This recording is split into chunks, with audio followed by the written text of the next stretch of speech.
کیا کبھی یہ خیال آیا ہے کہ میرا مطلب ہے جب جسمانی چوٹ لگتی ہے تو تشخیص کا عمل کتنا سیدھا ہوتا ہے؟ ہاں بالکل، ہڈی ٹوٹی تو ایکس رے مشین میں صاف نظر آ جاتی ہے۔ بالکل، ڈاکٹر فوراً بتا دیتا ہے کہ بھئی مسئلہ یہاں ہے اور بس پلاسٹر چڑھ جاتا ہے۔ یہ عمل بہت حد تک نا ریاضی یا انجینئرنگ جیسا محسوس ہوتا ہے۔ صحیح بات ہے، ایک ظاہری مسئلہ اور اس کا ظاہری علاج۔ لیکن اصل مسئلہ تب شروع ہوتا ہے جب کسی کے تلخ الفاظ سے دل ٹوٹتا ہے یا کوئی جھوٹا الزام انسان کی روح کو زخمی کرتا ہے۔ تب دنیا کی کوئی MRI مشین اس تکلیف کو نہیں ناپ سکتی۔ یہ تو ہے، اور اس اندیکھے درد سے ہم سب کبھی نہ کبھی گزرتے ہیں۔ بالکل گزرتے ہیں۔ تو آج کے اس تفصیلی جائزے میں ہم اسی خاموش اور اندیکھے درد کے علاج کی تلاش میں نکلے ہیں۔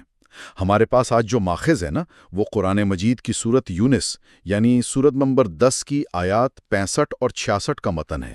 اور یہ بہت ہی دلچسپ متن ہے کیونکہ یہ سیدھا انسانی نفسیات سے جڑا ہوا ہے۔ 100%۔ ہمارا آج کا مشن یہ ہے کہ ہم ان آیات میں موجود اس نفسیاتی اور جذباتی تسلی کے پہلوؤں کو سمجھیں، جو بظاہر بہت سادہ الفاظ میں ہیں لیکن ذہن کے سب سے پیچیدہ خوف کا علاج پیش کرتے ہیں۔ تو آئیے اس کا تفصیلی جائزہ لیتے ہیں۔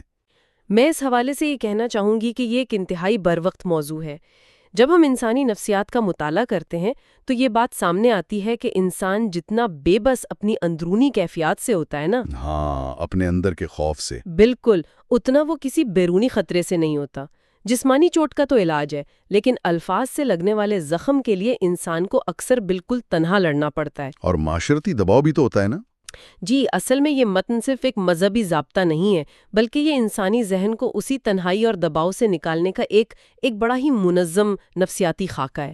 ہم اکثر لوگوں کی آراء کے بوجھ تلے اپنی حقیقت بھول جاتے ہیں۔ واقعی۔ اچھا، یہاں ایک چیز جس نے فوراً میری توجہ کھینچی، وہ اس فراہم کردہ ماخذ میں آیات کی اصل ابتدا سے پہلے کا حصہ ہے۔ آپ تعوذ اور تسمیہ کی بات کر رہے ہیں؟ جی بالکل، آیات 65 اور 66 کے متن سے بالکل پہلے دو جملے درج ہیں: اعوذ باللہ من الشیطان الرجیم اور بسم اللہ الرحمن الرحیم۔ بظاہر تو اسے روایتی آغاز سمجھا جائے گا، لیکن اس کی نفسیاتی گہرائی بہت زیادہ ہے۔ وہی نا، میں یہی سوچ رہا تھا کہ کوئی بھی گہرا پیغام سننے سے پہلے اس طرح پناہ مانگنے کا کیا مقصد ہو سکتا ہے؟ یہاں جو بات سب سے زیادہ حیران کن ہے وہ یہ ہے کہ الہی تسلی کو قبول کرنے کے لیے ذہن کی حالت کیسی ہونی چاہیے۔ دیکھیں، اعوذ کا مطلب ہے پناہ میں آنا یا کسی محفوظ قلعے میں داخل ہونا۔ ایک ڈیفنس میکینزم کی طرح۔ ہاں، کچھ ویسا ہی۔ جب انسان شدید ذہنی دباؤ یا لوگوں کے تانوں کی زد میں ہوتا ہے تو اس کا دماغ ایک دفاعی خول میں چلا جاتا ہے۔ اس حالت میں کوئی بھی مثبت بات اس پر اثر نہیں کرتی، کیونکہ ذہن پہلے ہی شکوک اور شبہات کی شور سے بھرا ہوتا ہے نا۔ بالکل، یہ ایسا ہی ہے جیسے آپ کسی بہت تیز اور شور مچاتی مشین کے پاس کھڑے ہو کر کسی کی سرگوشی سننے کی کوشش کریں۔ جب تک وہ مشین بند نہیں ہوگی، پیغام سنائی نہیں دے گا۔ صحیح کہا آپ نے۔ پناہ مانگنے کا یہ عمل اسی اندرونی اور بیرونی شور کو بند کرنے کا ایک شعوری فیصلہ ہے۔ یہ بات سن کر نا میرے ذہن میں جدید دور کی ایک بہترین مثال آ رہی ہے۔ یہ بالکل ایسا ہے جیسے کسی بہت اہم نشریاتی پیغام کو سننے سے پہلے آپ نوائز کینسلیشن ہیڈ فون پہن لیں۔ واہ، یہ تشبیہ تو بہت کمال کی ہے۔ مطلب ارد گرد کی دنیا میں بہت شور ہے، لوگوں کی تنقید ہے، اور اس سے بھی بڑھ کر انسان کے اندر کے خوف کا اپنا ایک شور ہے۔ جب تک وہ نوائز کینسلیشن آن نہیں ہوتی، باہر کا شور دھیان بھٹکاتا رہے گا۔ اور مزے کی بات یہ ہے کہ وہ نوائز کینسلیشن صرف باہر کا شور نہیں روکتی، بلکہ آپ کے اس اندرونی نکات کو بھی خاموش کرتی ہے جو مسلسل کہتا ہے کہ آپ کمزور ہیں۔ ہاں، وہ جو سیلف ڈاؤٹ ہوتا ہے۔ جی، انسانی ذہن کی یہ خامی ہے کہ وہ منفی باتوں کو بہت جلدی جذب کرتا ہے۔ پناہ مانگنا اس بات کا اعتراف ہے کہ انسان اکیلا اس منفیت کو نہیں روک سکتا، اسے ایک محفوظ پناہ گاہ چاہیے ہوتی ہے۔ صحیح۔ اور جیسے ہی وہ اس پناہ میں آ کر رحمان و رحیم کے نام سے سننا شروع کرتا ہے تو اگلی آیت سیدھا اس کے لاشعور میں اترتی ہے۔ بالکل، اور تبھی وہ تسلی کام کرتی ہے۔ تو پھر ذرا اس پیغام کی طرف چلتے ہیں، کیونکہ آیت 56 کا آغاز ہی ایک زبردست نفسیاتی جھٹکے سے ہوتا ہے۔ الفاظ ہیں: ولا یحزن کا قولہم، یعنی ان کی باتیں آپ کو غمگین نہ کریں۔ اس میں جو لفظ ہے حزن، وہ تو اردو بولنے والوں کے لیے بالکل بھی اجنبی نہیں ہے۔ ہم اکثر حزن و ملال کا ذکر کرتے ہیں، لیکن مجھے یہاں ایک سوال تنگ کر رہا ہے۔ جی پوچھیے، کیا سوال ہے؟ حزن یعنی وہ گہرا دکھ جو انسان کو نچوڑ لیتا ہے۔ اس کی وجہ تو کوئی بہت بڑی ہونی چاہیے نا، مطلب کوئی مالی تباہی یا کوئی شدید بیماری، مگر یہاں حزن کی وجہ قولہم یعنی محض لوگوں کی باتوں کو بتایا گیا ہے۔ یہ بہت اہم نقطہ اٹھایا آپ نے۔ کیا واقعی محض الفاظ اتنے طاقتور ہو سکتے ہیں کہ وہ انسان کو اس درجے کے حزن میں مبتلا کر دیں؟ اگر ہم اس سوال پر گہرائی سے غور کریں تو معلوم ہوگا کہ یہ متن انسانی ارتقاء اور نفسیات کی کتنی باریک رگ پر ہاتھ رکھ رہا ہے۔ جدید نفسیاتی تحقیق یہ ثابت کرتی ہے کہ انسانی دماغ جسمانی چوٹ اور جو معاشرتی رد کیے جانے کا احساس ہے نا، اسے ایک ہی طرح سے محسوس کرتا ہے۔ اچھا، مطلب سوشل ریجیکشن اور فزیکل پین برابر ہیں؟ بالکل۔ دماغ کے وہ حصے جو جسمانی درد پر متحرک ہوتے ہیں، وہی اس وقت بھی جاگ جاتے ہیں جب کوئی شخص تنقید کا نشانہ بنتا ہے یا اس پر جھوٹے الزامات لگتے ہیں۔ واہ، یہ تو بہت گہری بات ہے۔ مطلب انسان بنیادی طور پر ایک معاشرتی وجود ہے نا؟ جی، صدیوں سے انسان کی بقا اسی بات پر رہی ہے کہ لوگ اس کے بارے میں کیا سوچتے ہیں۔ اس لیے جب کوئی تلخ الفاظ کہتا ہے تو وہ محض ہوا میں پیدا ہونے والی آواز نہیں ہوتی، وہ سیدھا اس کے احساس تحفظ پر حملہ ہوتا ہے۔ صحیح کہا آپ نے۔ یہ آیت اس درد کو جھٹلاتی نہیں ہے، یہ نہیں کہہ رہی کہ ارے باتوں کا کیا ہے بھول جاؤ، بلکہ واضح طور پر بتا رہی ہے کہ یہ قول کتنا تکلیف دہ ہو سکتا ہے۔ اچھا، اس کو ذرا مزید کھول کر دیکھتے ہیں۔ یہ تو سمجھ آ گئی کہ باتیں تکلیف کیوں دیتی ہیں، لیکن اس کا جو علاج آیت کے اگلے حصے میں ہے نا، وہ تھوڑی سی الجھن پیدا کرتا ہے۔ وہ کیسے؟ اگلا حصہ ہے ان العزت للہ جمیعا، کہ تمام تر عزت اور غلبہ صرف اللہ کے لیے۔ میں اس کو ایک اور زاویے سے دیکھ رہا ہوں۔ جی بتائیے۔ فرض کریں ایک شخص لوگوں کی تہمتوں سے اندر تک ٹوٹ چکا ہے، اس کا کیریئر، اس کی ساکھ داؤ پر لگی ہے۔ ایسے میں اسے کہا جا رہا ہے کہ غم نہ کرو کیونکہ ساری عزت اللہ کے پاس ہے۔ تو اس سب کا کیا مطلب ہے؟ مطلب آپ پوچھ رہے ہیں کہ یہ عملی طور پر کیسے تسلی دے سکتا ہے؟ ہاں، کیا محض یہ جان لینا کہ حقیقی طاقت کسی اور کے پاس ہے اس دکھ کا مداوع بن سکتا ہے جو ان مخصوص لوگوں نے دیا ہے؟ دماغ اس منطق کو کیسے قبول کرے گا؟ یہ ایک انتہائی عملی اور چبھتا ہوا سوال ہے، اور اصل میں اس کا جواب لفظ عزت کے اس تصور میں پوشیدہ ہے جو انسان نے اپنے ذہن میں بنا رکھا ہوتا ہے۔ مطلب ہم نے عزت کا کوئی غلط معیار بنا لیا ہے؟ بالکل۔ انسان کو لوگوں کی باتوں سے دکھ اس لیے ہوتا ہے کیونکہ وہ لاشعوری طور پر یہ مان لیتا ہے کہ اس کی عزت، اس کی ساکھ ان لوگوں کے ہاتھ میں ہے۔ وہ سوچتا ہے کہ اگر لوگوں نے اسے برا ثابت کر دیا تو بس عزت گئی چھن۔ ہاں، یہ ڈر تو سب کو ہوتا ہے۔ یہ آیت انسان کی اس بنیادی غلط فہمی کو توڑتی ہے۔ جب کہا گیا کہ ان العزت للہ جمیعا، تو اس کا مطلب ہے کہ عزت دینے یا چھیننے کا اختیار سرے سے ان بولنے والوں کے پاس ہے ہی نہیں۔ اوہ، مطلب یہ تو ایسا ہے کہ کوئی شخص کسی کے بینک اکاؤنٹ سے سارے پیسے نکالنے اور اسے دیوالیہ کرنے کی دھمکی دے، جبکہ حقیقت میں اس دھمکی دینے والے کے پاس نہ تو رسائی ہو نہ پاسورڈ ہو۔ ہاں ہاں ہاں، بالکل، نہ ہی اس بینک میں داخل ہونے کی اجازت ہو۔ جب انسان کو یہ یقین ہو جائے کہ اس شخص کے پاس وہ کنٹرول ہی نہیں ہے جس کا وہ دعویٰ کر رہا ہے، تو پھر اس کی دھمکیوں کا خوف تو خود بخود ختم ہو جائے گا نا۔ بالکل، یہ مثال اس تصور کو بہت خوبصورتی سے واضح کرتی ہے، اور اگر ہم اسے مزید آگے بڑھائیں تو جس چیز کا کنٹرول انسانوں کے پاس ہے ہی نہیں، اس کے لیے ان کے سامنے کیوں جھکا جائے؟ صحیح بات ہے، ان کے الفاظ پر آنسو بہانے کا کیا فائدہ پھر؟ لیکن جیسا کہ آپ نے پہلے سوال اٹھایا تھا کہ دل تو پھر بھی دکھتا ہے، تنہائی کا احساس تو ہوتا ہے، اسی لیے یہ آیت محض طاقت کے اس اظہار پر ختم نہیں ہوتی۔ اچھا؟ جی، اگر بات یہیں رک جاتی کہ ساری طاقت اللہ کی ہے تو شاید انسان ایک فاصلہ یا رعب محسوس کرتا۔ اس تسلی کو انتہائی ذاتی بنانے کے لیے آیت کے اختتامی الفاظ آتے ہیں، ہوا السمیع العلیم۔ ہاں، وہ سب کچھ سننے والا اور جاننے والا ہے۔ مطلب یہ وہ مقام ہے جہاں یہ فلسفہ ایک جذباتی مرہم بن جاتا ہے۔ بالکل صحیح کہا آپ نے۔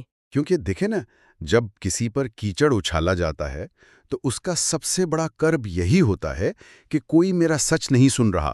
دنیا تو وہی مان رہی ہے جو شور مچانے والے کہہ رہے ہیں۔ اور یہی وہ مقام ہے جہاں سمیع یعنی سننے والا کی صفت کام آتی ہے۔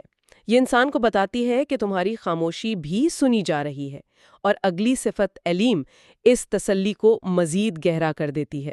کیونکہ سننا ایک بات ہے اور جاننا بالکل الگ۔ بالکل، صرف سننا نہیں بلکہ اس درد کو، اس حزن کو پوری طرح جاننا، یہ علیم ہونے کا تقاضا ہے۔ واہ! جب انسان کو یہ ادراک ہو جائے کہ جو ذات تمام تر عزتوں کی مالک ہے وہ نہ صرف سازشوں کو سن رہی ہے بلکہ اس کے دل کی تکلیف کو بھی جانتی ہے، تو پھر اسے دنیا کو صفائی دینے کی ضرورت ہی نہیں رہتی۔ اسے پتا ہوتا ہے کہ سب سے بڑی عدالت میں اس کا مقدمہ پہلے ہی سنا جا چکا ہے۔ بالکل، یہ ایک مکمل آزادی کا احساس ہے۔ یہاں بات واقعی بہت دلچسپ ہو جاتی ہے، کیونکہ یہ ذاتی تسلی نہ جو ایک فرد کے دل سے شروع ہوئی تھی، اچانک اگلی آیت میں مڑتی ہے اور کینوس بہت وسیع ہو جاتا ہے۔ کائناتی سطح پر چلا جاتا ہے۔ جی، آیت 65 میں بات ایک انسان کی تھی، اور جیسے ہی آیت 66 شروع ہوتی ہے تو الفاظ کچھ یوں ہیں: الا ان للہ من فی السماوات ومن فی الارض، مطلب آگاہ رہو، آسمانوں اور زمین میں جو کوئی بھی ہے اللہ ہی کا ہے۔ میری الجھن یہ ہے کہ ایک شخص جو ذاتی حملوں سے پریشان ہے، اسے اچانک یہ کائناتی حقیقت کیوں بتائی جا رہی ہے؟ اگر ہم اسے بڑی تصویر سے جوڑیں تو اس کی نفسیاتی حکمت بہت واضح ہو جائے گی۔ جب انسان شدید پریشانی یا حزن میں ہوتا ہے نا، تو اس کی سوچ کا دائرہ انتہائی سکڑ جاتا ہے۔ اچھا، مطلب وہ صرف اپنا دکھ دیکھتا ہے۔ جی، نفسیات کی زبان میں اسے ٹنل ویژن کہتے ہیں۔ انسان کو اس وقت صرف اپنا دکھ اور وہ چند لوگ نظر آ رہے ہوتے ہیں جو تکلیف دے رہے ہیں۔ وہ لوگ اسے دنیا کی سب سے بڑی طاقت لگنے لگتے ہیں۔ صحیح صحیح۔ آیت 66 دراصل انسان کے ذہن کو اس تنگ سرنگ سے باہر نکال کر پوری کائنات کے سامنے کھڑا کر دیتی ہے۔ جب کہا گیا کہ آسمان و زمین کی ہر چیز اسی کی ہے، تو یہ دراصل پچھلی آیت کی صفت عزت کا پریکٹیکل ثبوت ہے۔ یعنی دماغ کو یہ باور کرایا جا رہا ہے کہ جن چند لوگوں سے تم ڈر رہے ہو وہ خود کتنے بے بس ہیں۔ وہ خود، یہ زمین، یہ آسمان جس کے نیچے وہ شور مچا رہے ہیں، سب اسی کی ملکیت ہے جس کے پاس تمہاری عزت محفوظ ہے۔ بالکل، یہ سوچ کے دائرے کو اچانک بہت بڑا کر دیتا ہے۔ لیکن آیت 66 کا دوسرا حصہ ہے نا، ایک اور بہت گہری خامی پر وار کرتا ہے۔ یہ الفاظ دیکھیے: وَمَا يَتَّبِعُ الَّذِينَ يَدْعُونَ مِن دُونِ اللَّهِ شُرَكَاءَ، کہ جو لوگ اللہ کے سوا دوسروں کو پکارتے ہیں وہ کس چیز کی پیروی کر رہے ہیں؟ آگے لکھا ہے: إِن يَتَّبِعُونَ إِلَّا الظَّنَّ وَإِنْ هُمْ إِلَّا يَخْرُصُونَ، مطلب وہ محض ظن یعنی گمان کے پیچھے چل رہے ہیں اور اٹکل پچو سے کام لے رہے ہیں۔ یہ لفظ ظن مجھے اس بحث میں بہت اہم لگ رہا ہے۔ یہ اس تفصیلی جائزے کا سب سے نازک موڑ ہے۔ یقین مانیں، پچھلی آیت کے آخر میں ہم نے علیم یعنی حتمی علم پر بات کی تھی، اور اس کے بالکل متضاد یہاں انسانی طرز عمل کو ظن قرار دیا گیا ہے، یعنی محض گمان یا وہم۔ بالکل، یہ علم بمقابلہ گمان کی کشمکش ہے۔ انسان کی سب سے بڑی ٹریجڈی یہ ہے کہ وہ حقیقت کو چھوڑ کر محض تخمینوں پر یقین کرنے لگتا ہے۔ یہ تو ہے۔ جن لوگوں کی باتوں سے ہم اتنے پریشان ہوتے ہیں، کیا انہیں ہماری نیتوں کا حتمی علم ہوتا ہے؟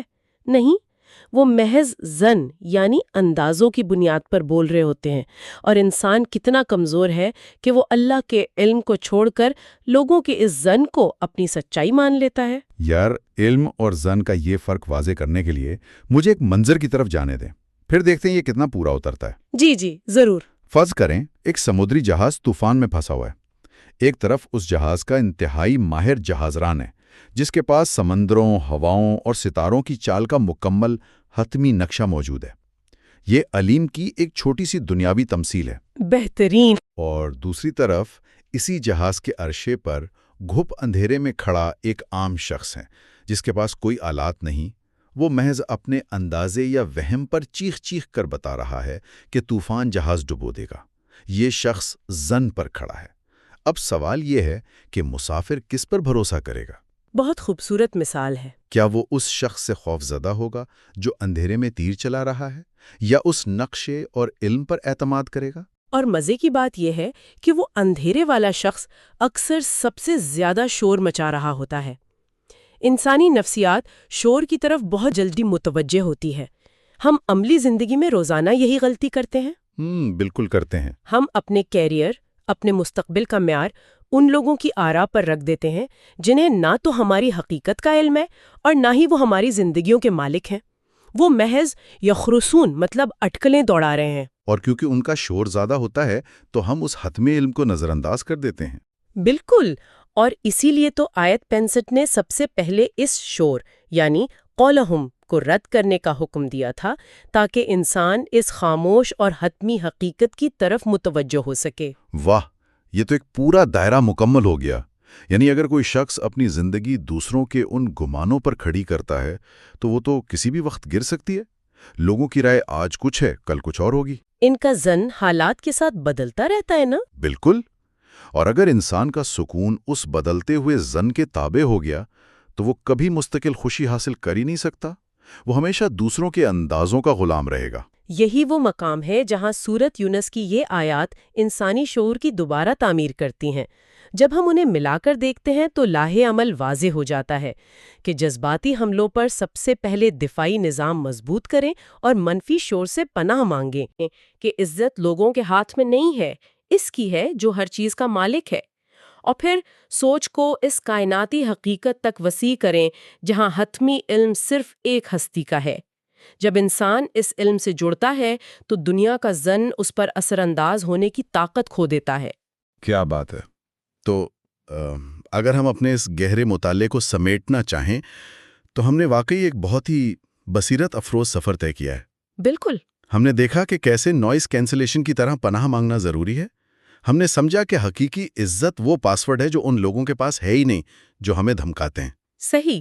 اور یہ کہ کیسے سمیع اور علیم کی صفات انسان کی تنہائی کے احساس کو ختم کرتی ہیں۔ اور یہ سب جاننے کے بعد وہ جو اندھیرے میں کھڑا ظن اور گمان کے تیر چلا رہا ہے نا، اس کی باتوں کا خوف خود بخود ختم ہو جاتا ہے۔ سوشل میڈیا اور دفتر کی سیاست کے بے تحاشا دباؤ کا شکار ہے، اس کے لیے یہ پیغام کہ گمان کے مقابلے میں علم پر بھروسہ کرو پہلے سے کہیں زیادہ اہم ہے۔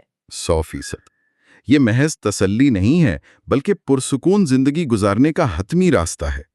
اور اس تمام گفتگو کو سمیٹتے ہوئے میں ایک خیال یہاں چھوڑنا چاہتا ہوں تاکہ سننے والے بھی اس پر مزید غور کر سکیں۔ جی ضرور۔ آج ہم نے ثابت کیا کہ جذباتی چوٹ کا علاج کائناتی حقیقت میں پوشیدہ ہے۔